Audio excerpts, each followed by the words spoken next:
Hey, what's going on YouTube? Corey Smith here, CoreFX, bringing you another weekly market analysis video through T3 Live here on YouTube. I want to thank you guys for tuning in. Thank you for watching these videos, coming back week in and week out. I hope you guys are seeing value in them. Basically break down each individual currency and go over their top and bottom performers for the week before. I go over the news going on around the world in each individual economy, as well as the general state of the global economy.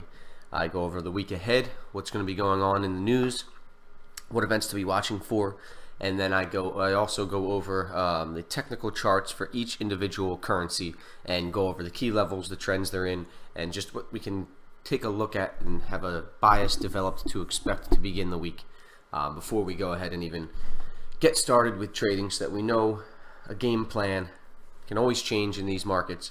You just need to have a plan to start with and be dynamic and ready to change to whatever it is. So I'm going to go ahead and start with breaking down the individual currencies performance last week. Then I'll go into last week's news. Then I'll go into next week. All right, so starting with the performers last week, we had a continued sell-off in the equity markets. And if you guys watch my videos often, or if you're familiar with the FX correlations, the Japanese yen is a very strong performer in risk aversion times, in risk off times, when there is volatility to the downside, when we have markets moving lower, when we have natural disasters, geopolitical events, war, anything that causes frantic feelings and investors to get scared and people to get worried about their money. This is called risk aversion, and whenever that happens, money leaves riskier assets, high return assets like the stock markets, and go to safer assets like cash, Japanese yen, gold, things of this nature. But the Japanese yen, as far as the currency world works, whenever there's risk aversion, stock markets are moving lower. The Japanese yen typically goes higher. So we did see that this past week. The yen was the strongest performer. The US stock market continued its crushing downfall, and the yen appreciated off of this. As you can see, the dollar was also one of the top performers, followed by New Zealand. And because the dollar was one of the top performers and this basket is weighted against the dollar, you can see that pretty much all the other currencies across the board were weaker this week. Pound was the weakest performer. There was 3 central bank meetings last week, so the pound did come off a little hawkish, but price action showed us bearish movement. So we did see some sell-off in the pound and the euro and the Aussie. This week continued. The dollar strength really is the story here versus all these major currencies, as the dollar moving higher moved the overall weight of these lower. And that's what really led to these moves this week. But the main story of the week is the risk aversion in the markets that we need to watch to see if it continues. And if it does, we need to be taking advantage of these strong and weak currency matchups as we go through the markets. Okay, so that takes us over to the charts, where we are going to go over each individual pair. Starting here with the US dollar, we had a strong rally up to resistance this week. As you can see, we've been in a really strong downtrend. Hit this weekly support through a bullish engulfing off of it. So we had a bullish engulfing off, and I was telling you guys we had a double bottom here with this engulfing, and it looked like we were set to rally last week, and that is exactly what the dollar did. We rallied pretty much almost every day this week, and we've now come back up into this strong zone. This is a nice overhead demand zone, supply zone, sorry there. And then if we throw a Fibonacci out, you can see we're at a 50% Fibonacci as well. So we have some indecision candles. We have a doji and a spinning top here.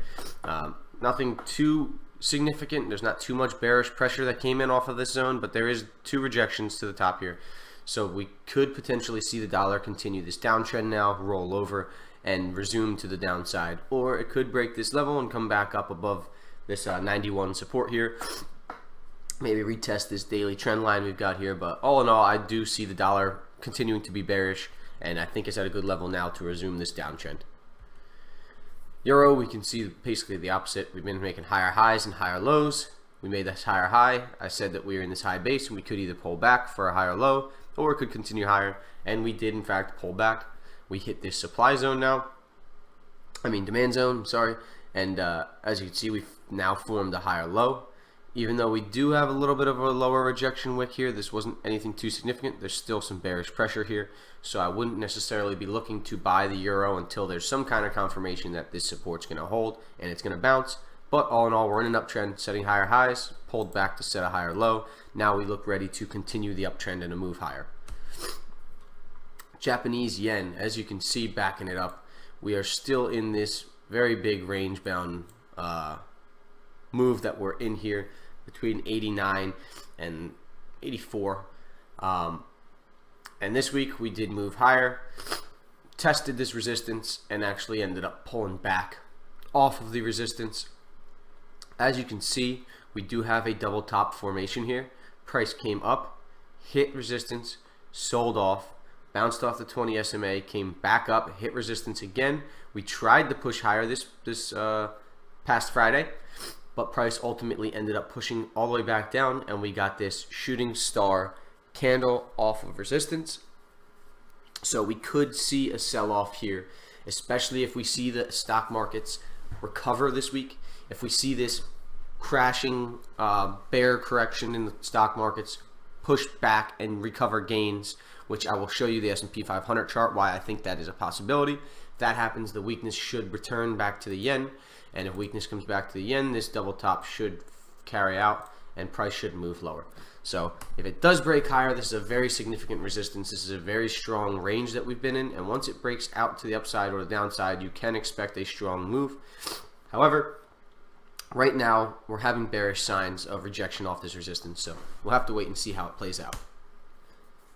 British pound, same looking thing as the euro. We're higher highs, higher lows, broke out above this very strong resistance support, pulled back, and actually broke back below it again, and we've been moving lower this whole week. I think we could potentially come back down to the 133 level, 132.50, retest this before potentially moving higher, or this could be trend changing. We could break this trend line and roll over, but I don't think it's at that point yet. I think we're just going to see a little bit of a correction further maybe, and then a bounce and continue to the upside. Canadian dollar, on the other hand, we have seen this in an uptrend, setting higher highs and higher lows. But this week we actually did see a strong sell-off, and we broke this support, broke structure, and set a new lower low now. Now this is a very strong support and resistance zone, so we're definitely going to have to wait and see how price handles it. If we take a Fibonacci tool out to see what we retrace to, you can see we're just about at the 682 level, which is a strong Fibonacci bounce zone. But it is on very strong level, so we'll have to wait and see. However, structure has been broken, 50 SMA has been broken, 20 SMA is rolling over.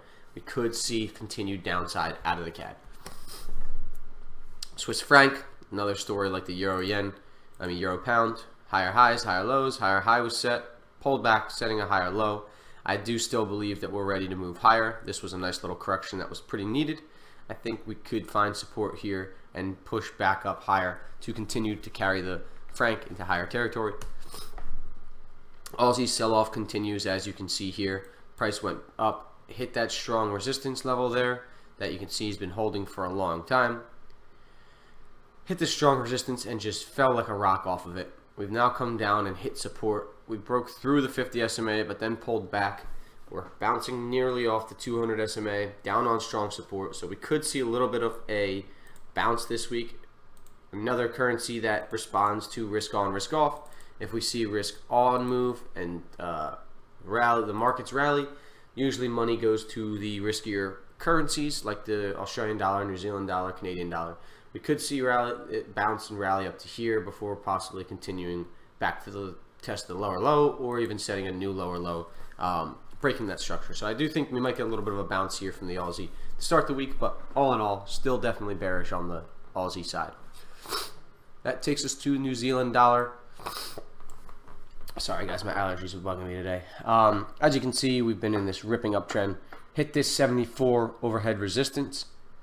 On the weekly, you can see it's a pretty strong zone. That 75 level on the weekly is held pretty strong. We hit it and bounced.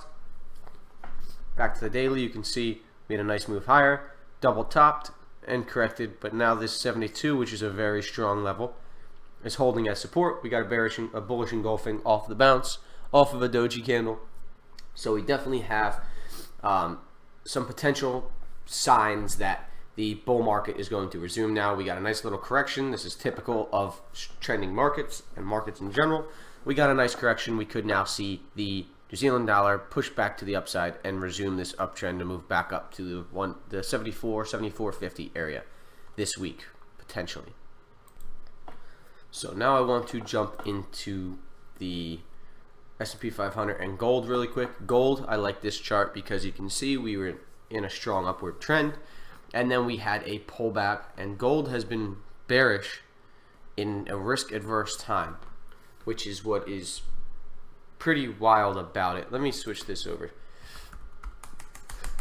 Do a different gold chart. See here, gold is has been selling off even with the poor performance of the stock markets. So usually gold has an inverse relationship with the S&P 500 and the markets. Like I explained about the yen, gold is a safe haven asset, and when the markets and the global economy is underperforming, typically the gold appreciates because people are taking their money out of riskier investments, putting them into something physical and valuable, and that is why gold usually goes up in value. However, we have been seeing a little bit of a sell-off in gold. It's normal retracement. If we throw this fib tool out here, we can see we're at the 382 level. This is also a nice little demand zone. So this is a nice area where gold can bounce, push back up to the upside. I do like this. We have a nice doji rejection here, and price is still kind of indecisive on this area, but I could see a nice bounce in the gold this week. However, fundamentally, we have been seeing conditions that typically lead to a strong gold, but we haven't been seeing it.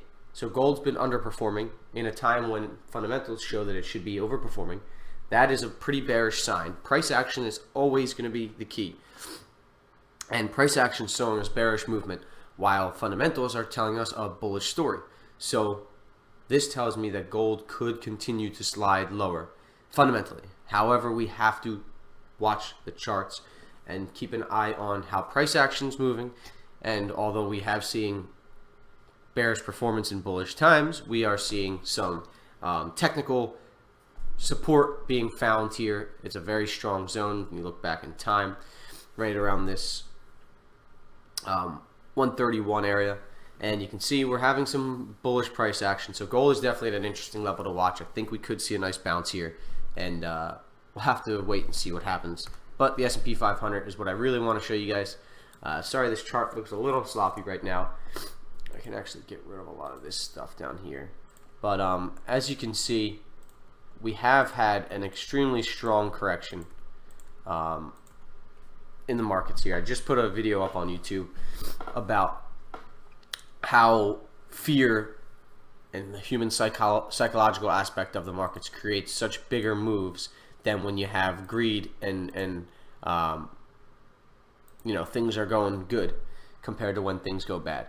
So when markets are doing this good, you know there's a correction imminent, and typically when there's a sell-off in the stock markets, it creates fear, it creates panic, it creates hysteria, and everyone and their mother sells what they have and gets out of the markets because they're afraid it's just going to tank and they're going to lose everything. So that's why you see this strong sell-off.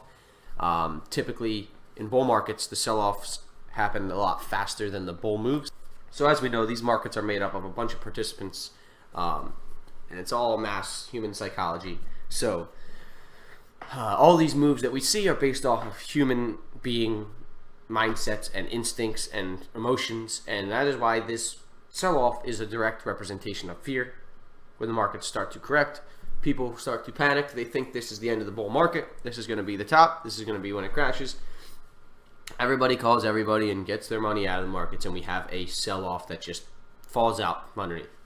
Now, that being said, fundamentally, the economy's doing great. Inflation picking up, yeah. Wage growth, yeah, those could be better, but the job market's incredibly strong. Unemployment's at record lows. Um, the companies are hiring at record rates. There is a boom going on globally, and there's really no reason to be worried about this sell-off outside of it being a correction, and yes, one of the strongest ones in years. But at the end of the day, fundamentally, there's nothing really too drastic. I think this is just going to shake off some of the, some of this parabolic moves to the upside. It's given an opportunity for buying now to begin again, and I believe that this is just a normal correction. But what I wanted to show you guys on the technical point is we hit a daily and a weekly trend line with this nice hammer candle rejection wick. The 200-day moving average is what a lot of investors were watching, and this is what is likely to mark the bottom of this correction. It was a very strong sell-off, but we're in a very strong market, and we hit a nice level. This 200 SMA caused a really big bounce. We ended up closing up on the day on Friday, so I do think this could lead to a further bounce off of this low, and this could mark the lows here for the equity markets. I just wanted to show you guys that, to show you guys the strong sell-off continued. Worst 2 weeks really since about 10 years ago, 2008. But I do believe a bottom has been made here, and I think this is just hysteria from such a great bull market finally having some correction that led to some panic and led to some more sell-off. There was a potential government shutdown again, and I think it just was a little bit of hysteria in the markets, and I think we'll continue this bull market now, offering some good entry positions now to get back into the long-term trend. So taking us to last week's news, aside from the very volatile stock markets, we also had 3 central bank meetings, so this was a really, really volatile week as far as fundamentals go. Starting with Sunday, we had Chinese PMI services PMI, beat expectations, not really any big deal. I did tell you guys it could potentially cause some trading opportunities Sunday night, but I was not looking to trade. It was actually Super Bowl, and I was watching the Super Bowl, so trading wasn't on my plate. Going into Monday, we had pound services PMI, missed expectations, missed both the PMI expectations the week before too, so we saw a continued weakness to start in the pound as these PMI numbers have consistently been missing targets now. U.S. dollars manufacturing PMI beat expectations. Starting the dollar off the week, a little bit of bullish news. We had Draghi speaking at the annual report in front of Parliament. Euro was slightly stronger after, but nothing really going on there. Aussie had retail sales and the trade balance. Both missed expectations. However, this was pretty much overshadowed by the RBA rate statement. The Aussie was weak going into it, but a lot of it was just anticipation of the rate statement. They left rates unchanged as expected at 1.5%. This marks 18 months straight with no change to the rates. Last time they changed the rates, they slashed them. They did note that the housing market is finally cooling down. They've had a really big increase in asset value of the housing market over in Sydney and other parts of Australia, but prices are returning to normal levels now. This is allowing the RBA really to focus on other things going on in the economy and not have to be so worried about that. So the next rate hike is actually being priced into the markets as next year, February 2019. But as we know, these outlooks are simply an outlook and a plan, and they're subject to change at any time based on economic conditions. And they remain data dependent, keeping a close eye on the housing market, but really on everything coming out. And the Aussie was weak before the report and remained weak after the report and for the remainder of the week. Following that, on Tuesday, we had the Canadian dollar's trade balance. This missed expectations with more imports than exports. Not that big of a deal. New Zealand had their jobs report, though, on Tuesday night. This was the big event on Tuesday. As you can see, they beat expectations on both parts. Unemployment rate ticked down to 4.5%, which is great news for the job market. And they had a 0.5% change in employment, increase in jobs as opposed to 0.4%. This is a quarterly report, and this was a strong report. There was initial weakness out of New Zealand, but then it turned strong, and the New Zealand dollar did appreciate after this. Taking us to Wednesday, we had New Zealand's RBNZ rate statement. They kept rates unchanged at 1.75% as expected. Forecasts remain the same, with the next rate hike not expected until Q2 of 2019, so a little bit later than the RBA just announced that they think that they have their next hikes planned in and priced in. They don't see their 2% inflation target being hit until Q3 of 2020, which was revised from last meeting, expecting the target to be hit in Q2 of this year. So this is a huge, drastic change due to the terrible miss CPI had their last reading in New Zealand, and New Zealand dollar really tanked off of this, and we did see it sell off after this report as well, with their adjustment in monetary policy and more of a dovish stance. After that, it took us into, we had obviously the press conference, then Governor Spencer spoke, and then China's trade balance missed expectations pretty badly. Another thing that was just throwing fuel in the fire of the risk-off move in the markets and equities moving lower. Then Thursday, we had the pound's Bank of England rate statement as well as their inflation report. So we had, they talked about rising inflation in the UK and how it remains above their 2% target, forcing them to be more hawkish. There's no evidence of inflation slowing down, which could force the Bank of England to act and hike rates sooner than they had expected. This, which would result in most likely a couple hikes this year. The last hike was supposed to be a one and done type of scenario, but this inflation situation remains on the rise and is really making them adjust their outlook, as we know they do. And this is really just increasing the expectation to 2 hikes this year, and they increased their inflation and growth forecasts in the inflation report, and really was just overall a hawkish meeting, and the pound did move higher off of it. But that did not sustain. The RBA statement gave their, the Reserve Bank of Australia gave their RBA monetary policy statement later on Thursday. And basically, they just gave more detailed report into their view of the inflation and the economy. And Aussie continued to sell off of this. Also had Brexit complications overnight, which sent the pound tumbling lower. And it reversed a lot of its hawkish gains from the Bank of England statement. That night, we had China's CPI and PPI, their inflation numbers. They were pretty much on par with expectations. So not much really going on there. Taking us into Friday, where we had the pound's manufacturing production met expectations, as well as their trade balance report, which did actually miss expectations. The pound continued to sell off between this and Brexit news. There was a scare of a government shutdown Thursday into Friday. However, Trump did sign a 2-year spending bill on Friday to end this shutdown. So that could have a lot to do with the recovery of the equity markets, as we opened with a sell-off and then recovered the gains before the end of the day. This could be based off the government shutdown being averted. CAD jobs report horribly missed expectations and did cause an initial 80 pip tank to the downside. However, it quickly reversed and recovered back all of those losses and ended up ending the day slightly stronger, which is a very wild price action. This shows a bullish sign for the CAD, as this bad of news still couldn't push it lower and see follow through. So this could be a bullish sign that the CAD wants to continue higher, even though this very bad news should have sent it lower. And again, we had the U.S. stock markets bottom out on Friday off the 200-day SMA, bounce higher, so we'll have to wait and see how the markets open, starting in Asia tonight and then moving into Europe and then the U.S. to see how markets are reacting after this weekend. So this takes us into next week. This is going to be starting on Sunday, February 11th. And as you can see, there's nothing going on Sunday. However, with the volatility in the equity markets around the world and how this correction's been going on, there is an increased amount of volatility across the board in the financial markets.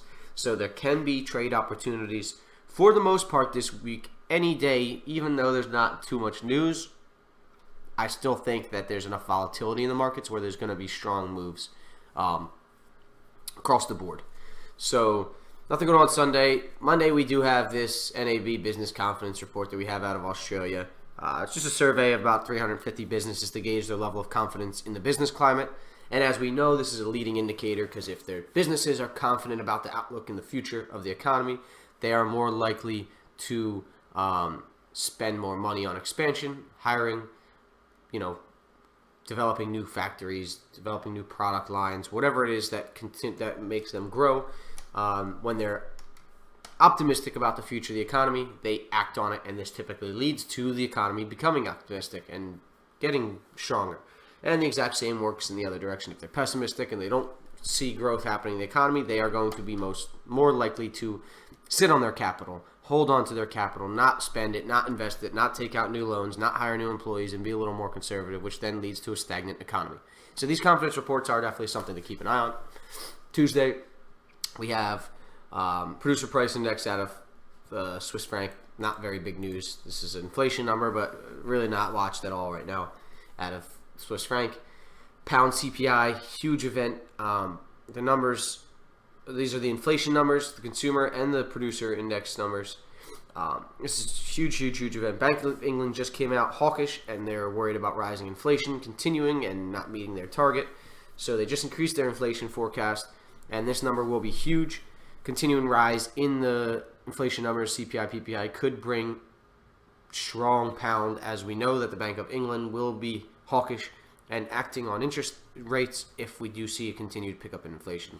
So watch for, I'm going to be watching specifically for pound being strong coming into the event, for a little bit of buy the news, sell the rumor type of deal, but we'll have to wait and see.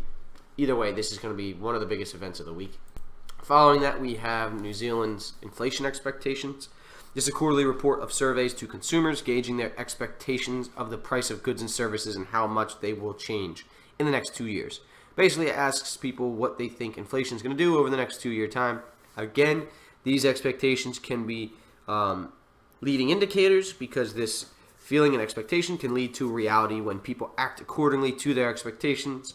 When they think inflation is going to pick up, they want higher wages. They anticipate prices increasing, so do things in response, and that leads to it happening, so on and so forth. Definitely something to keep an eye on out of New Zealand.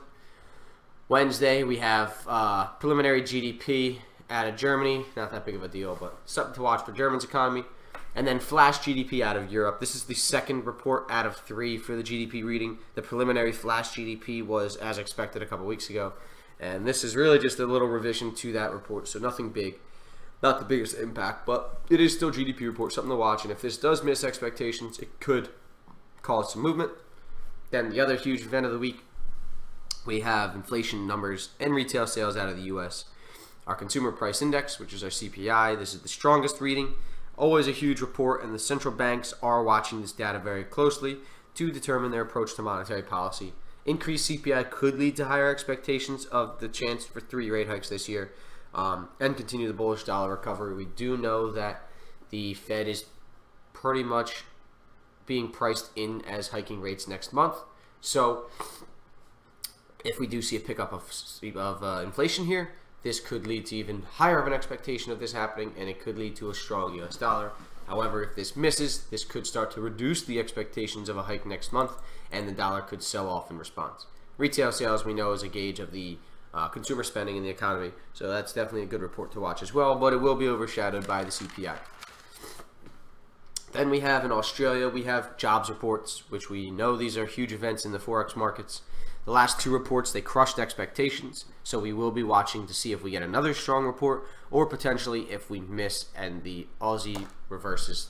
Jobs have been some of the strongest data out of Australia, and if we see them start to miss, that might give us a slipping expectation for the next hawkish rate hike, so we'll have to keep an eye on this event. Could be a very strong mover.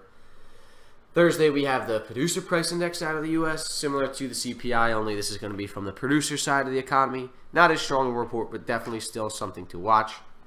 Then we have manufacturing index out of New Zealand. This is going to give us an idea of how the manufacturing sector is doing. RBA Governor Lowe speaks as well on Thursday night at the Standing Committee in Economics, so something to keep an eye on. Friday, we got pound retail sales. This is going to be, again, consumer spending in the economy, something definitely to watch, as all the data in UK is very closely watched with Brexit and everything going on. So we definitely do want to keep an eye on that. Could be a good trading opportunity, but not typically a huge event. And then CAD manufacturing sales, another one, pretty much same story. Shows how the manufacturing sector's doing. Not the biggest event, but could be something to watch for. So that pretty much does it here, guys, as far as this pre-week analysis goes. This gives you guys a bit of an idea what happened last week, what's going on this week, what pairs to watch, and really just when to trade and not to trade around these events. So I hope you guys get something out of these videos. I appreciate you taking that time to watch them. Make sure you subscribe to T3's page. They send out some real good content. And check out a lot of their other videos on here. They've got some very talented traders and analysts going over the markets. And check me out too, core.fx, corefxtrading.com. I do a lot of analysis and trading educational type stuff as well. So I really appreciate it, guys. Make sure you give us some likes, some subscribes. Throw some comments if you have any recommendations or things that you want to see covered in these videos. I really appreciate you taking the time, and have a great trading week, guys.